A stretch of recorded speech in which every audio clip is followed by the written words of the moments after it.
On a cold winter day in 2008, a traffic accident occurred in Antalya. This is a resort city where especially Russian tourists stay. After the accident, an unidentified young man was hospitalized with severe injuries. He was paralyzed, unable to speak or express himself. With no family or relatives to be found, this young man was all alone in a hospital room. But his loneliness would end with the compassion of a woman.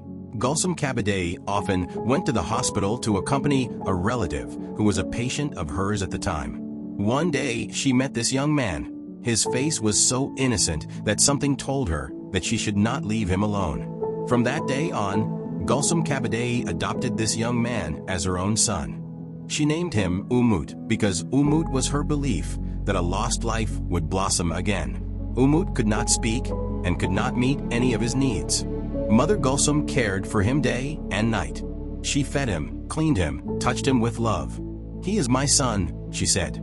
He was not of her own blood, but his place in her heart was no different from any other child. In time, investigations began into Umut's identity. The young man was thought to be Russian. This caused a huge sensation in Russia. Journalists, philanthropists, and even diplomats began to visit Gülsüm Kabadayı. Her sacrifice was admired not only in Turkey but all over the world. But Umut's health condition was deteriorating day by day. Mother Gülsüm continued to hug her son with love, saying hope every day. She told him stories and hoped that good days would come. However, fate did not keep Umut by her side for much longer. In 2018, Umut passed away in his mother's arms.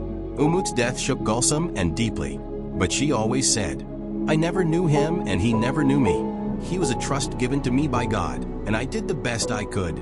This story reminds us again what it means to be human.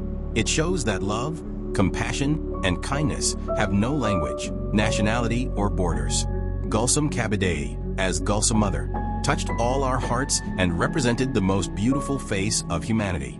Doesn't knowing that there are such people in this world give us all hope?